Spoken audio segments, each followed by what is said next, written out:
What is up, everybody? Ben Johnson here, and today we are wrapping up our 3-part video series where we've looked at my entire YouTube workflow from start to finish. In today's video, we will be focusing on creating power-packed video edits that yield results. Let's go.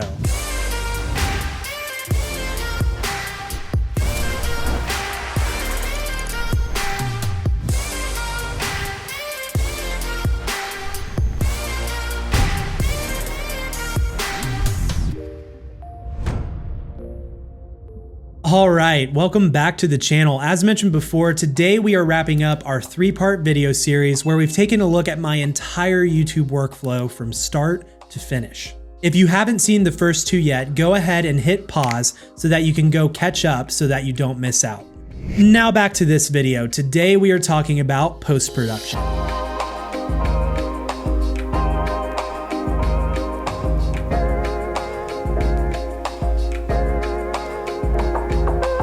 Alright, so the first step of post-production is going to be to import all of our footage into our video editor. I use Final Cut, but a lot of these techniques will transfer to whatever video editor you're using. Once your footage is imported, we'll start editing.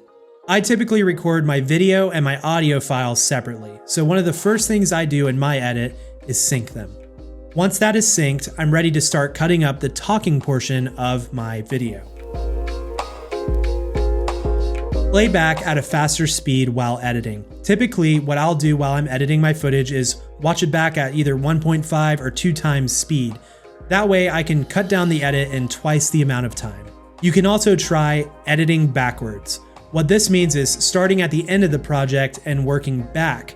The reason why this could be effective is that most of the time your best delivery of your script points are the last ones that you do. So if you work backwards, you'll just keep running into the best ones first. Watch the audio waves. As you go through the edit, you'll be able to see clearly where you start and stop based on the audio waves. So don't bother watching the dead space, just go wave to wave. Once my A-roll is cut, I will then color grade it and enhance the audio. If you want to see what I do to my audio during post-production, go ahead and check out this video here.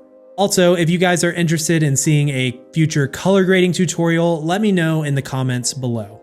Once the A-roll is cut up, I will then head on over to my favorite music licensing site, Soundstripe, to find an awesome track for the video. Soundstripe is an incredible resource for YouTubers and content creators. It really is one of the best value music licensing sites on the market.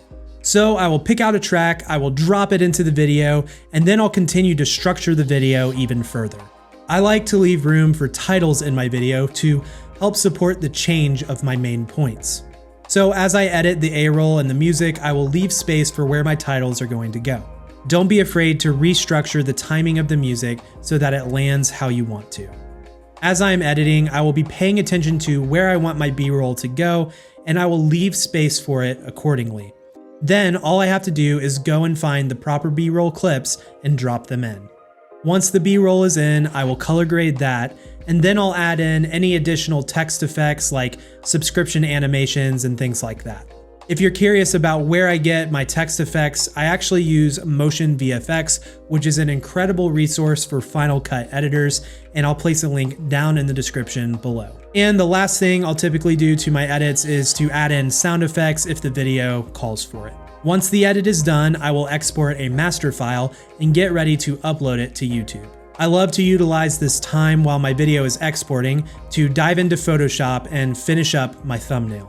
Once the video is uploaded, I will add in my title. Next, I'll add in a brief sentence or two into the video description.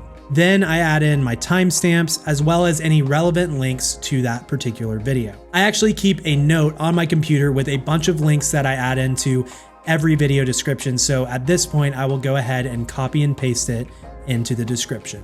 I will then upload my super relevant and super clickable thumbnail. Then I move on to one of the final steps, which is optimizing. Optimizing is basically getting the best tags and the best post time and doing your end screen and your end video links. All of that stuff happens during this optimization.